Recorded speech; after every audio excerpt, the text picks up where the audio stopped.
What's up, y'all? This is Henny. And listen, them M1 Max, the new Mac Mini, the new MacBook Air, the new MacBook Pro, all using that M1 chip has been out in the wild, and I've seen a lot of reviews. Now, how does that relate to us as iOS users who are usually just using iPads and iPhones as our main devices? Should we upgrade? Should we switch? Should we try to figure out if it's needed for us? Let's talk about it right now. Let's go!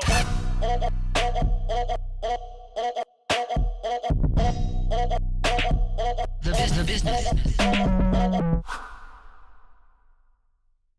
All right, so yesterday I watched quite a bit of reviews on the new M1 Max. And suffice to say, these are amazing devices, right? From the Mac Mini starting at $699 all the way up to the MacBook Pro starting at $1299. I'm telling you, all the users who never thought about switching completely to iOS are seeing the benefits of Apple using their own chips, their own processors, their own GPU graphics all in one situation, and making a system that just runs pretty much flawlessly. And that's what we've been seeing with these iPads for the last 3 years. You know, of course, I've been using iPad Pros like this since 2017, uploading and editing and doing music production and everything on these devices, and it's been working extremely great. That's why I knew once, Apple announced that they were moving to their own silicons inside the Mac that people would be just mind blown.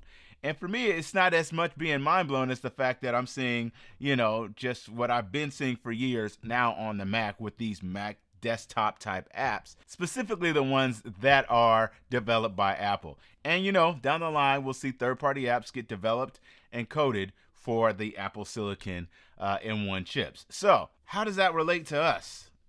Those of us who are still using iPads, iOS, as our main daily drivers. Do we actually need to think about even switching or going back to Macs and things like that? And I'm telling you like this, no.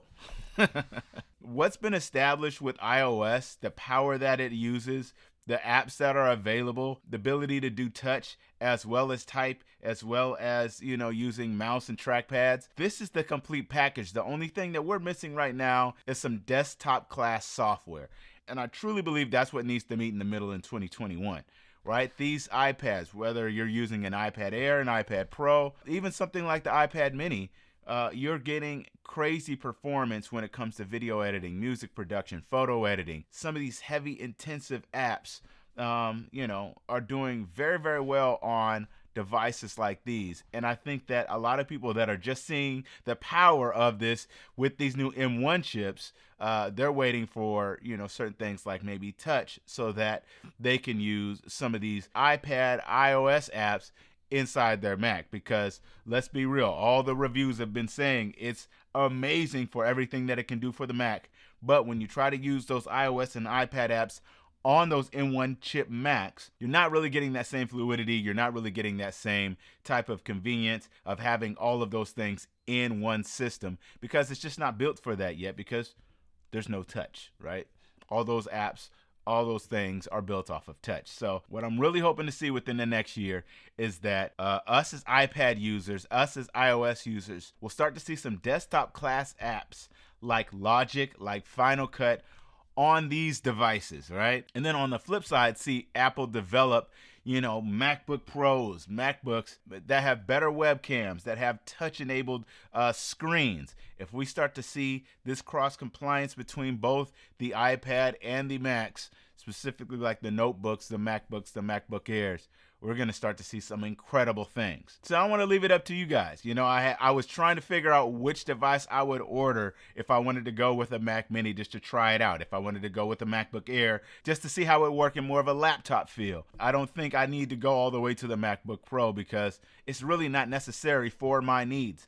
Literally the only thing that I use for my Mac Mini right here is things like this, virtual talking to camera, going live, speaking and teaching on classes virtually. Other than that, I can do everything, and I have been doing everything with these devices.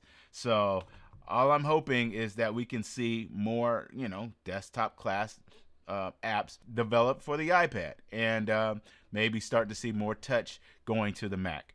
And let me know your thoughts. I wanted to start a conversation with the community about, using iPads as our main devices and then seeing all this love and support for these new M1 chips, which basically what we've been seeing for the last 3 to 4 or 5 years using Apple Silicon inside these iOS devices. I'm still not sure what device I will get to test out, but I will be testing out a Mac Mini or a MacBook Air.